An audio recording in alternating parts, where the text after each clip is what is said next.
wa qaulihi ta'ala ya ayyuhalladzina amanu taqullaha wa aminu bi rasulihi yu'tikum kiflaini min rahmatih wa yaj'al lakum nuran tamshuna bihi wa yaghfir lakum wallahu ghafurur rahim. Nah, ayat ini Allah Azza wa Jal berbicara kepada orang-orang mukmin. Kalau orang mukmin pasti dia orang Islam.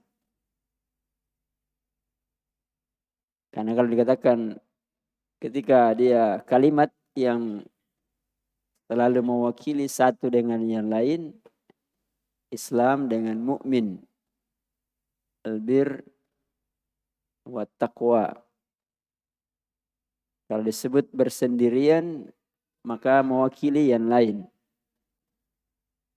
Kalau disebut dua-duanya maka berbeda maknanya. Islam berbeda dengan iman. Tapi kalau disebut Islam saja maka itu juga mewakili iman. Kalau disebut iman saja maka itu mewakili Islam. Jadi ketika diajak bicara atau dibicarai ya ayyuhalladzina amanu, yakni wahai orang-orang yang beriman. Maka yang beriman yang dimaksud di situ adalah orang-orang Islam.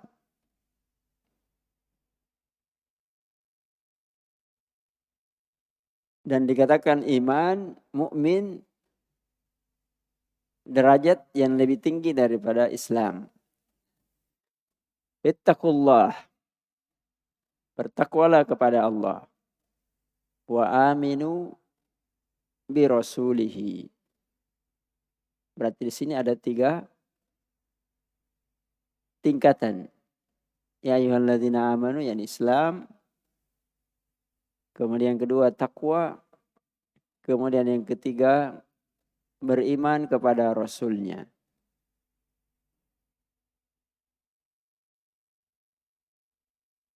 Siapa yang bisa melaksanakan 3 hal ini dengan benar, maka dijanjikan oleh Allah 3 hal. Yang pertama, yu'tikum kiflaini min rahmatih. Allah akan berikan kepada kalian kiflain, yakni 2 bagian yang besar. 2 bagian yang besar. Apa 2 bagian yang besar itu? Mir rahmatihi. Dari rahmatnya Allah. Dan semua orang mukmin butuh kasih sayangnya Allah.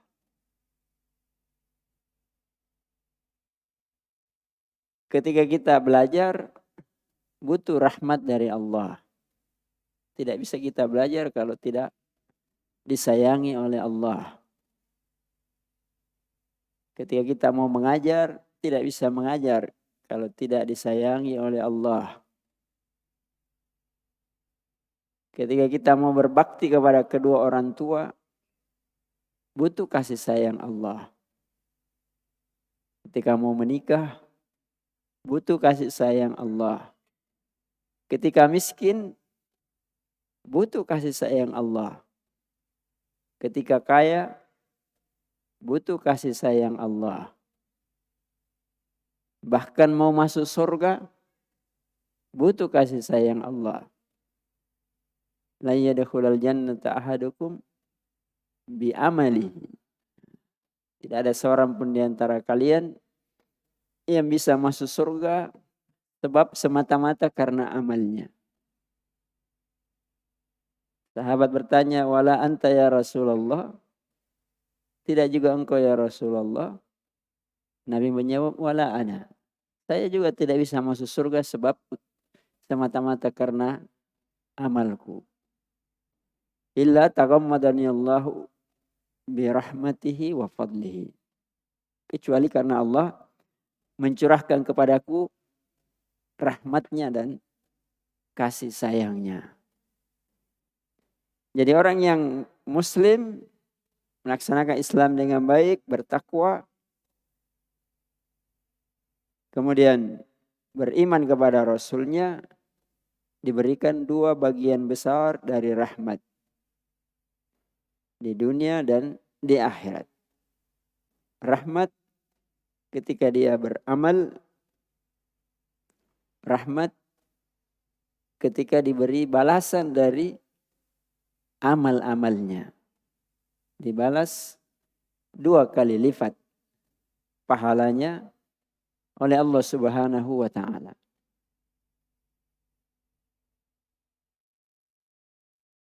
Dan itu semata-mata pemberian dari Allah Subhanahu wa taala. Jadi tidak ada seorang pun yang berjalan di atas dunia ini kecuali butuh rahmatnya Allah. Apalagi di akhirat. Tidak ada yang selamat kecuali diberi rahmat oleh Allah Subhanahu wa taala.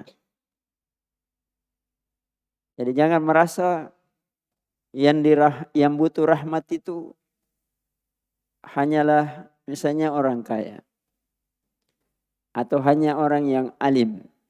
Ya, kita yang bodoh-bodoh pun lebih butuh lagi rahmatnya Allah.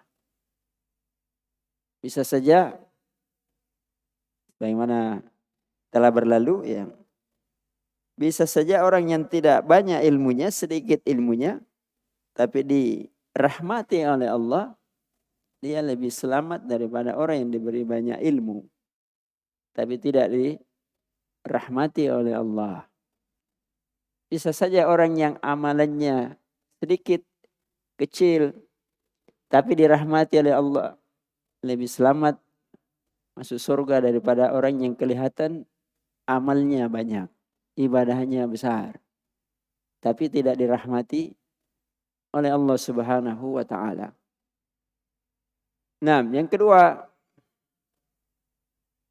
keutamaan yang Allah berikan, wa yaj'al lakum nuran tamshuna bihi. Allah akan berikan kepada kalian cahaya. Cahaya ilmu. Karena ilmu itu adalah cahaya. Cahaya keyakinan. Atau basirah. Bisa memandang sesuatu dengan jauh ke depan.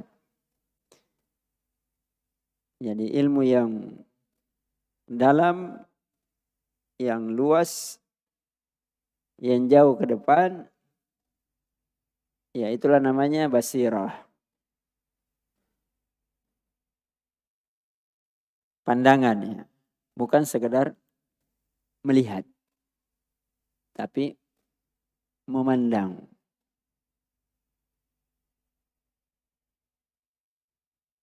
Nah, maka siapa yang berislam, bertakwa, beriman kepada Rasul, maka Allah akan berikan kepadanya ilmu, keyakinan yang menyebabkan dia mudah menjalani jalan-jalan ilmu. Ya. Karena jalan ilmu itu berat. Tapi kalau dia beriman, bertakwa, kemudian mengikuti Rasul, maka dia akan diberikan oleh Allah kemudahan menjalani jalan ilmu. Mencintai ahlul ilmi. Suka mendengar, membaca, mempelajari kalamnya ahlul ilm. Itulah yang dia pakai berjalan. Ya. Karena itu Allah, di antara nama-namanya Allah adalah An-Nur, cahaya. Cahaya, semakin dekat sesuatu kepada cahaya, semakin terang. Ya kan? Hanya kita lampu yang persis kita di bawahnya pasti lebih terang daripada kita 5 meter, 10 meter, apalagi yang lebih jauh dari itu. Jadi kalau ilmu itu cahaya, maka semakin dekat orang kepada ilmu, maka semakin terang jalannya, semakin jelas pengaruh dari cahaya tersebut. Kan itu sebagian manusia ya mungkin tidak diberi oleh Allah kelebihan dalam menuntut ilmu. Tapi dia dekat dengan ilmu. Paham maksudnya? Dekat dengan ulama. Suka dengar nasihatnya. Tinggal dekat dengan ulama. Sering bergaul dengan ulama. Walaupun tidak belajar seperti yang punya kemampuan untuk belajar. Maka jalan kehidupannya pasti lebih terang daripada yang jauh. Ya. Coba saja kalau ada orang yang sering datang ke majelis ilmu. Ya walaupun datang mendengar, tidak terlalu banyak yang dia pahami. Tapi rajin datang mendengar. Pasti lebih bercahaya, maksudnya lebih terang jalan yang harus dia tempuh. Mungkin ibadahnya, ya mungkin menjauhi syubhat, menjauhi syahwat. Lebih daripada yang jarang datang. Apalagi yang tidak pernah datang. Nah, Al-Quran kadang disifatkan juga dengan cahaya. Rasulullah disifatkan dengan cahaya. Jadi orang yang diberi oleh Allah Azza wa Jal keutamaan karena dia berjalan di atas cahaya.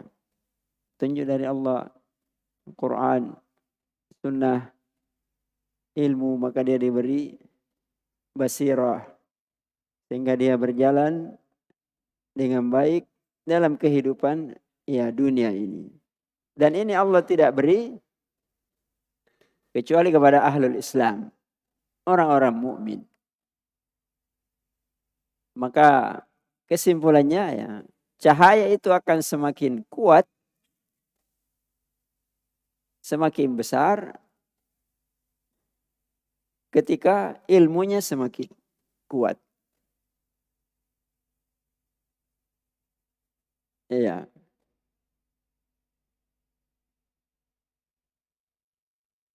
JF berapa volt?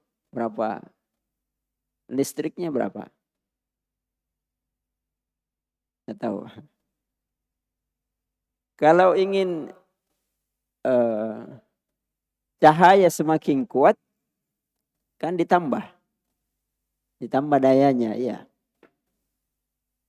Kalau semakin luas mau diberi cahaya, semakin banyak yang mau diberi aliran listrik, misalnya AC-nya semakin banyak, kan dayanya harus ditambah, ya. Itu kan mudah dipahami. Jadi kalau kita ingin berjalan di atas muka bumi ini, menjalani jalan-jalan syubhat, syahwat, supaya jelas, maka cahaya itu harus ditambah. Seperti listrik ditambah dayanya. Paling minimal kita bisa istiqomah. Jangan mati lampu. Sehingga gelap, panas, banyak pekerjaan tidak bisa dikerjakan. Ya sama kita. Kalau berhenti dari majelis ilmu seperti mati lampu, panas. Apalagi kalau cuaca memang panas. Apalagi kalau sudah malam juga mati lampu lagi ya tambah gelap. Nah, iya, itu pendekatan maknanya ya. Ya maka Islam, kalau orang berislam Allah beri kepadanya cahaya. Tinggal dia bagaimana dia mengarahkan kekuatannya untuk meraih dan memperbanyak, memperbesar daya dari cahaya tersebut. Supaya jalan hidupnya semakin terang dan jelas. Taib. Dan dimaklumi ya bahwa manhaj, ini kaidah yang penting ya, bahwa manhaj ahlus sunnah, ahlus salaf itu selalu terikat dan terkait dengan ulama. Selalu terikat dan terkait dengan ulama.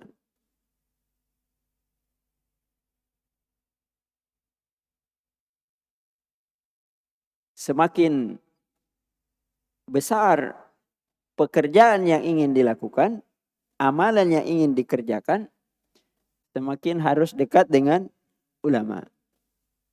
Dan ulamanya pun juga harus semakin besar dan mumpuni. Contoh misalnya,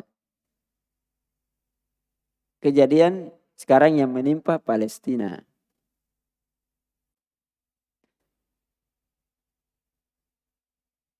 Banyak orang kan berfatwa jihad.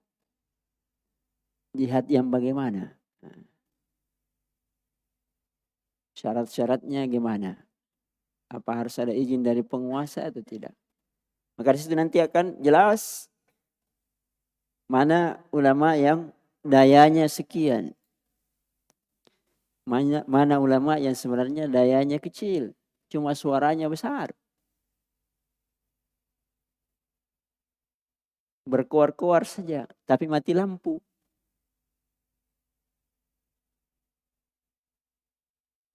Ya.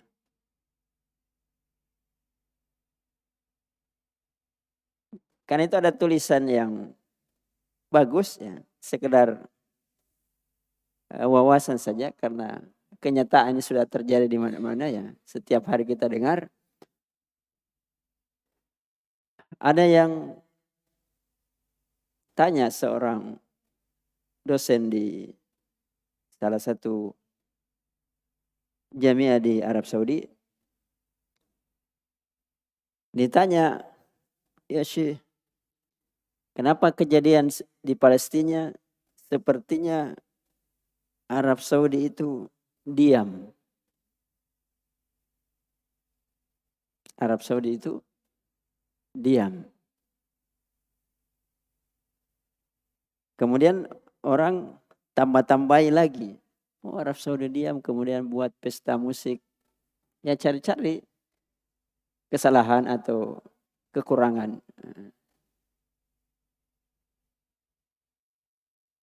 Ya, maka beliau jawab, ya kurang lebih jawabannya ya. Arab Saudi itu bukan diam. Tapi manhajnya berbicara sesuai dengan ilmu. Kapan harus bicara? Ya bicara. Karena budaya kami itu tidak suka turun ke jalan-jalan. Tidak ada dalam budaya kami, budaya Saudi itu turun di jalan-jalan kalau protes. Dan kami dididik, kalau ada kejadian bukan kami yang berbicara. Waliul amr yang berbicara. Ulama dan penguasa yang berbicara. Kami tidak dididik, apalagi dalam urusan politik, apalagi dalam urusan dengan negeri orang lain, kami yang berbicara. Karena tidak ada gunanya bicara. Hah? Kemudian beliau memberikan bukti-bukti. dia mengatakan pemerintah Palestina itu pejabat-pejabatnya, duta-duta besarnya siapa yang gaji? Arab Saudi yang gaji. Bukan Palestina yang gaji. Kamu keluar-keluar sumbangan saja, nanti kalau ada masalah baru menyumbang. Iya. Yang bangun kotanya Palestina itu paling banyak uangnya Arab Saudi yang bangun. Bukan Palestina yang bangun. Mereka yang kerja tapi uangnya dari. Nah, cuma banyak orang tidak tahu. Dan memang negeri kami tidak suka popularitas. Karena tidak cocok waktunya sekarang untuk sebar-sebarkan media. Karena kami tahu bahwa kaum muslimin sekarang lemah. Ya. Jadi kalau kita berbuat kemudian kita popularitaskan, bahaya. Lebih banyak mudaratnya. Walaupun negeri-negeri kafir itu tahu yang membantu ini.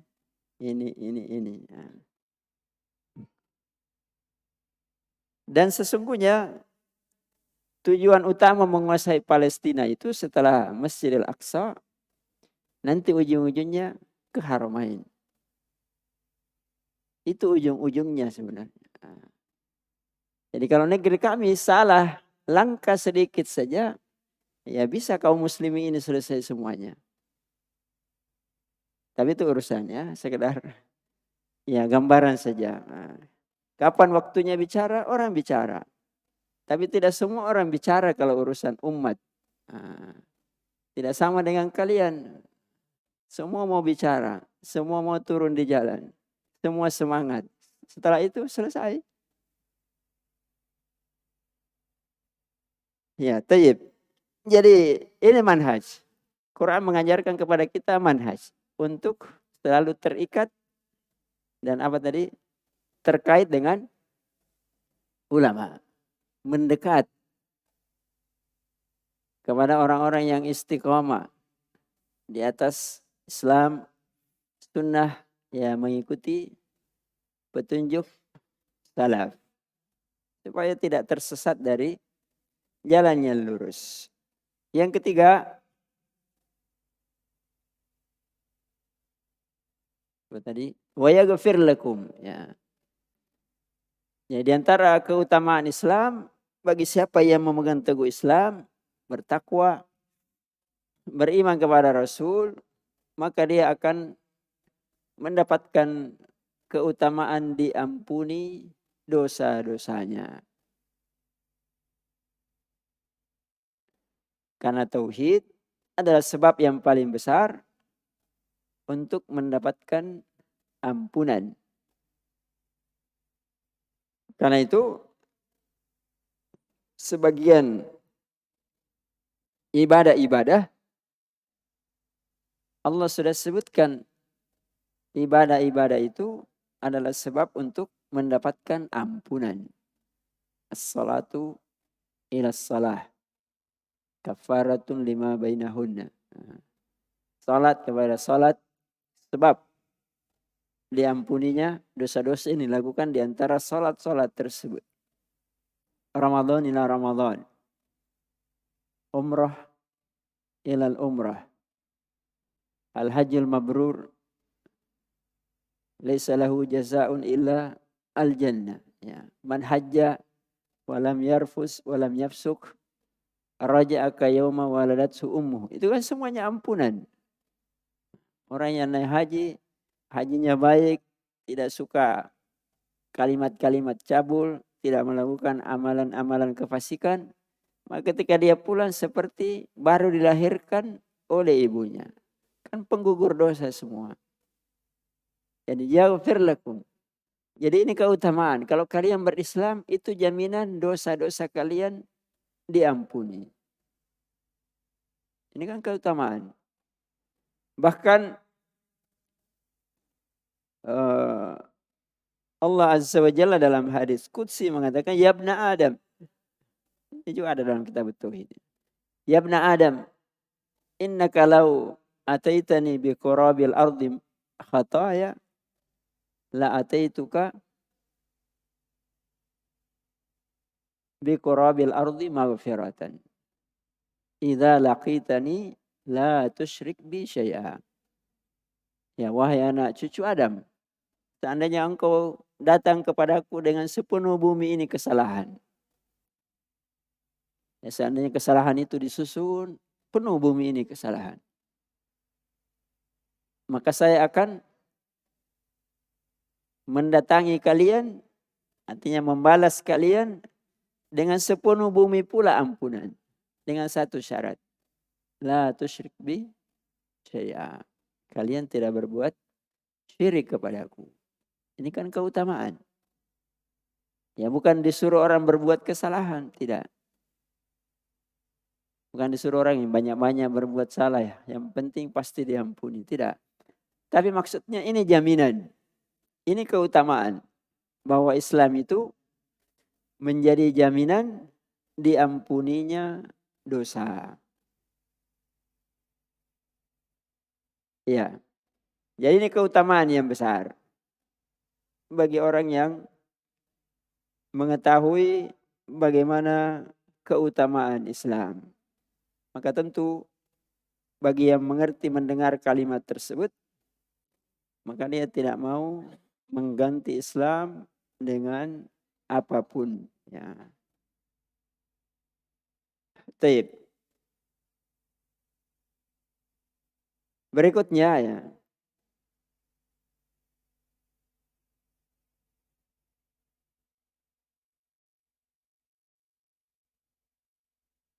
Apa dalil berikutnya? Hadis Rasulullah sallallahu alaihi wasallam. Wa fis sahih. Yani dalam sahih Bukhari. Ya kalimat wa fis sahih bisa maknanya sahih Bukhari dan Muslim. Bisa maknanya sahih Bukhari. Bisa maknanya sahih Muslim saja. Dan sebagian ulama dia mengatakan wa fis sahih bisa juga maknanya kalau dia meyakini hadis tersebut hadis yang sahih. Walaupun bukan dalam sahih Bukhari dan Muslim. Tapi hadis ini dalam sahih Bukhari dan Muslim. Sahih Bukhari ya. An Ibnu Umar radhiyallahu taala anhuma. Anin Nabi sallallahu alaihi wasallam. Masalukum, permisalan kalian wahai kaum muslimin, wa masalu ahlil kitabain, dan permisalan dua ahlul kitab, yakni al-Yahudi wan Nasara. Dan sebagian riwayat dikatakan wa masalukum wa masalu ahlil kitab. Dan dalam riwayat lain lebih jelas, masalul muslimina wal yahudi wan nasara. Apa permisalannya? Kamasali rajulin istajara ujara. Seperti seseorang yang menyewa atau memperkerjakan beberapa pekerja. Mengangkat beberapa pegawai. Nah, ujara artinya orang yang disewa untuk diambil jasanya, tenaganya, dan semisalnya.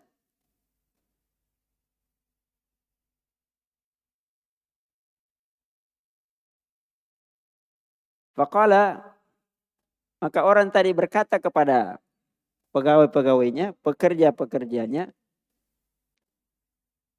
"May ya'malu li min ghudwatin ila nisfin nahar ala qirat." Siapa yang bekerja untuk saya dari pagi sampai pertengahan hari siang, maka dia dapat gaji berapa? Qirat. Dapat bagian 1 qirat. Maka maju siapa? Fa'amilatil Yahud. Orang Yahudi yang maju. Oh saya yang kerja itu. Dapat 1 qirat. Kemudian dia berkata lagi kepada pegawai yang lain, "May ya'malu li min nisfin nahar ila salatil asr." Siapa yang mau bekerja untuk saya dari mulai siang sampai asar, maka dia dapat gaji juga 1 qiraat. Di sini apanya yang berbeda?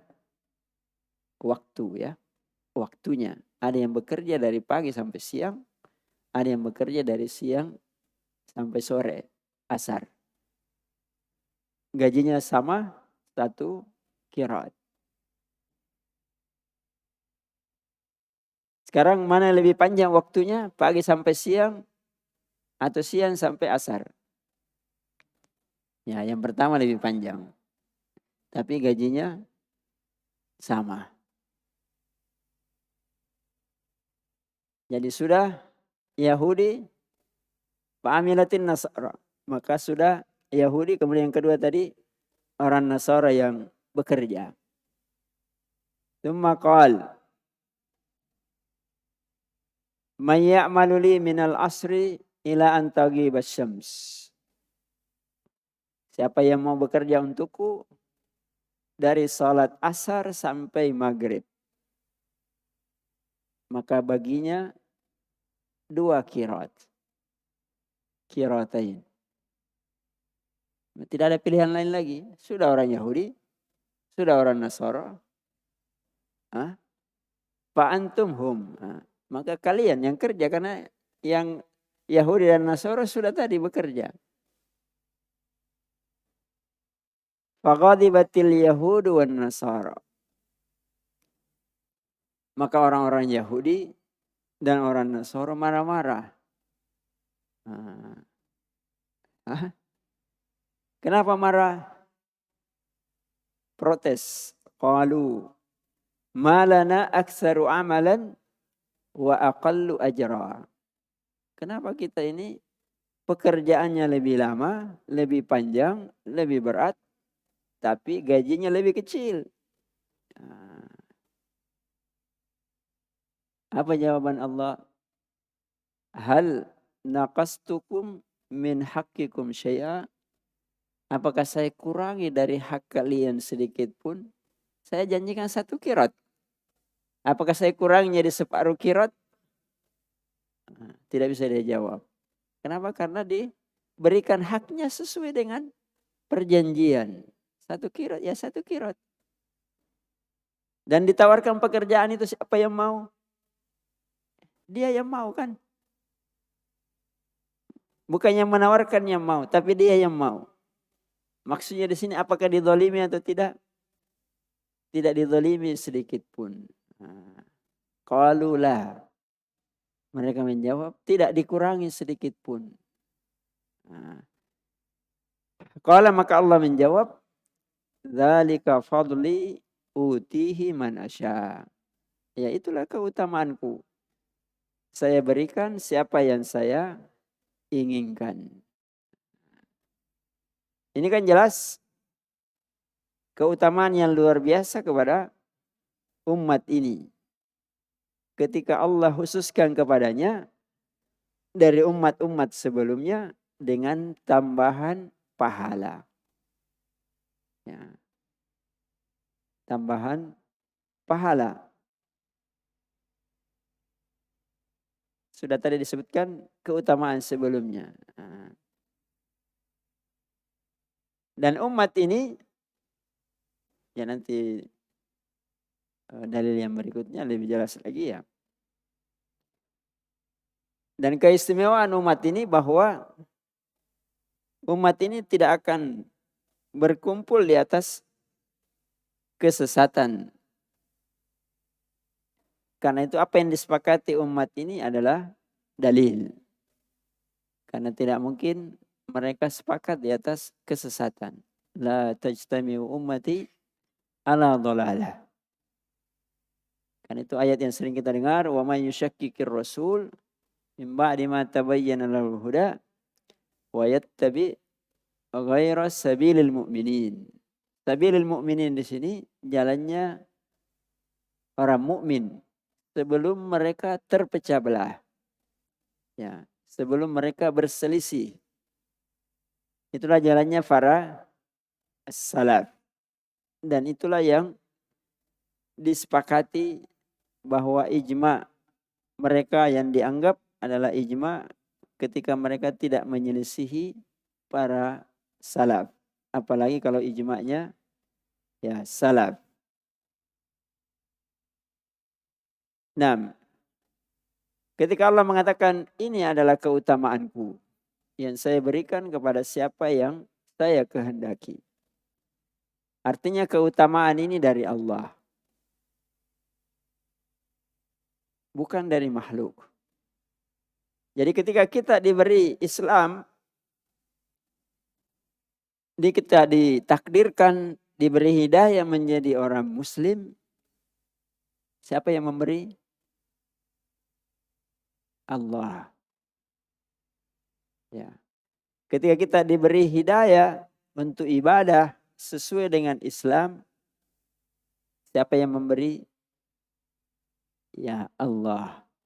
Ketika bisa istiqomah di atas sunnah, siapa yang menyebabkan kita istiqomah? Ya Allah Subhanahu wa ta'ala. Jadi semua kembali dari awal dan akhir kembali kepada Allah Subhanahu wa ta'ala. Maka orang muslim ya dengan keutamaan itu harusnya menjadi orang yang paling bersyukur kepada Allah. Ya. Karena dengan Islamnya dia mendapatkan keutamaan itu. Nah, kita ambil satu lagi hadis ya. Wa fihi, dan di dalam hadis yang sahih, di dalam Sahih Muslim lafadznya walaupun maknanya ada juga dalam Sahih Bukhari dan Muslim. An Abi Hurairah radhiyallahu taala anhu qala Rasulullah sallallahu alaihi wasallam adallallahu anil jum'ati man kana qablana. Allah menyesatkan dari hari Jumat orang-orang sebelum kita. Iya, jadi orang-orang Yahudi dan Nasara itu diuji oleh Allah. Allah mengujinya, menyuruh mereka memilih hari untuk dijadikan hari raya sepekan. Maka orang Yahudi memilih hari Sabtu. Dia keliru. Sesat memilih hari. Kemudian Allah menguji orang-orang Nasara. Wahai orang-orang Nasara, kamu sendiri yang tentukan hari rayamu hari apa, pilih. Mereka memilih hari Ahad. Makanya Allah mengatakan adallallahul umama man kana qablana. Allah menyesatkan. Jadi sesat itu tidak selalu dosa ya. Ada yang sesat karena ijtihad bukan dosa. Ada juga sesat bisa membawa kepada dosa. Jadi Allah menguji di sini mereka berijtihad tapi ijtihadnya keliru. Maka Nabi membahasakan Allah sesatkan. Dan itu ma'ruf di buku-buku fikih ya, kadang ulama mengatakan ulama fulan si fulan ini sesat. Kenapa dia fatwakan begini? Bukan berarti sesat otomatis dia ahlul bid'ah. Maksudnya sesat tidak tepat, tidak cocok fatwanya, menyelisih dalil. Bukan berarti disesatkan. Cuma dia tidak benar memilih pendapat. Di sini orang-orang Nasara, orang-orang Yahudi, ya keliru hikmah dari Allah Subhanahu wa ta'ala. Ya sedikit lagi sudah masuk waktu ya. Jadi orang-orang Nasara, orang-orang Yahudi dan Nasara itu sudah menyimpang sebelum kitab-kitabnya mereka rubah sendiri. Maksudnya salah memilih hari raya. Ya, mungkin Allah menginginkan hikmah yang luar biasa atau menginginkan memang keutamaan dari kaum muslimin atas mereka. Kemudian kaum muslimin tidak disuruh memilih hari raya. Tapi Allah pilihkan baginya hari raya. Beda tidak? Beda. Jadi kaum muslimin itu dipilihkan hari Jumat. Sebagaimana hadis sebelumnya tadi kan. Orang Yahudi memilih dari pagi sampai siang. Orang Nasara memilih dari siang sampai asar. Orang Muslim tidak perlu memilih karena tidak ada pilihan lain. Kamu yang kerja sekarang setelah asar sampai maghrib. Tapi pahalanya 2 kali lipat. Ya sama di sini. Orang Yahudi dan Nasara diuji oleh Allah untuk memilih. Kaum muslimin tidak disuruh memilih. Tapi diberi langsung oleh Allah. Kamu hari Jumat. Keutamaan atau tidak? Kalau ada proyek. Orang kan berlomba tender kan. Menawarkan penawaran. Begini. Tapi kalau ada proyek ditunjuk. Kamu yang kerja. Berarti kan sudah dipercaya. Bisa kerjakan. Dan itu keutamaan. Ya, apakah nanti ada masalah nepotisme atau tidak. Tapi kan dari sisi maksudnya memilih dengan ditunjukkan beda. Ya, beda. Jadi ini keutamaan. Allah memilih.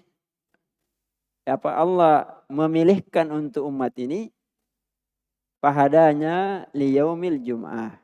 Ya, tidak perlu berijtihad. Tetapi singkat ya karena waktu itu terbatas. Kita di sini paling akhir ditunjuk oleh Allah diberi pilihan hari Jumat. Nahnul akhiruna min ahli dunya wal awwaluna yaumal qiyamah. Ya, kita adalah umat yang terakhir di dunia ini atau sebelumnya ya. Ada satu lafaz wa kadzalika hum tabu'un lana yaumal qiyamah. Jadi setelah Allah memilihkan kita hari Jumat, maka kita jadi pemimpin. Maka nanti pada hari kiamat mereka mengikut kita. Nah, ini kan keutamaan lagi. Jadi tadi dipilihkan, sesudah dipilihkan, kita jadi pemimpin. Mereka yang ikut. Kemudian yang ketiga, kita umat yang terakhir di dunia ini. Bisa maknanya kita umat terakhir, maksudnya umat terakhir karena Rasul kita dipilihkan oleh Allah, kita adalah Rasul yang terakhir. Bisa juga maknanya karena kita umat yang terakhir sampai tibanya hari kiamat. Tetapi wal awwaluna yaumal qiyamah. Kita orang yang umat yang paling pertama pada hari kiamat. Paling pertama dihisab. Kemudian paling pertama nanti istirahat dari penantian yang panjang. Kemudian paling pertama melewati jembatan. Kemudian paling pertama masuk surga. Padahal kita yang paling terakhir. Itu kan yang paling dicari. Orang antri sudah lama, kita baru datang, kita disuruh duluan masuk. Ada yang protes. Orang Nasara, orang Yahudi tidak bisa protes. Karena tidak dizalimi. Jadi ini semata-mata keutamaan dari Allah. Yang orang boleh protes kalau dizalimi. Seandainya Allah mengatakan siapa yang antri pertama dia yang duluan masuk.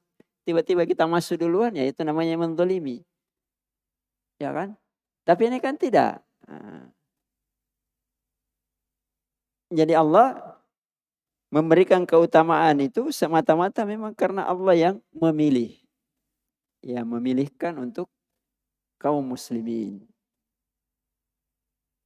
Jadi kalau membaca hadis seperti ini, orang akan semakin berpegang teguh dengan agamanya. Pekerjaan dunia saja orang selalu mau duluan. Pekerjaan dunia. Apalagi nanti di akhirat. Orang menanti, ya, mau masuk surga, sudah jelas masuk surga tapi masih menanti susah.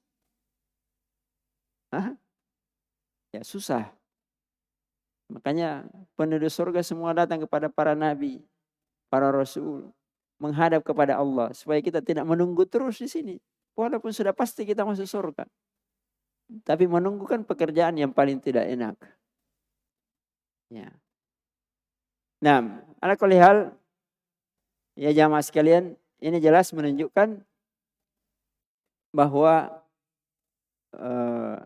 Islam itu pilihan dari Allah. Dan ketika kita dipilihkan untuk itu adalah keutamaan yang luar biasa. Jangan disia-siakan. Nah, harusnya kita mengajak manusia semuanya, ya walaupun hasilnya tergantung di tangan Allah, tapi mengajak semua manusia masuk Islam.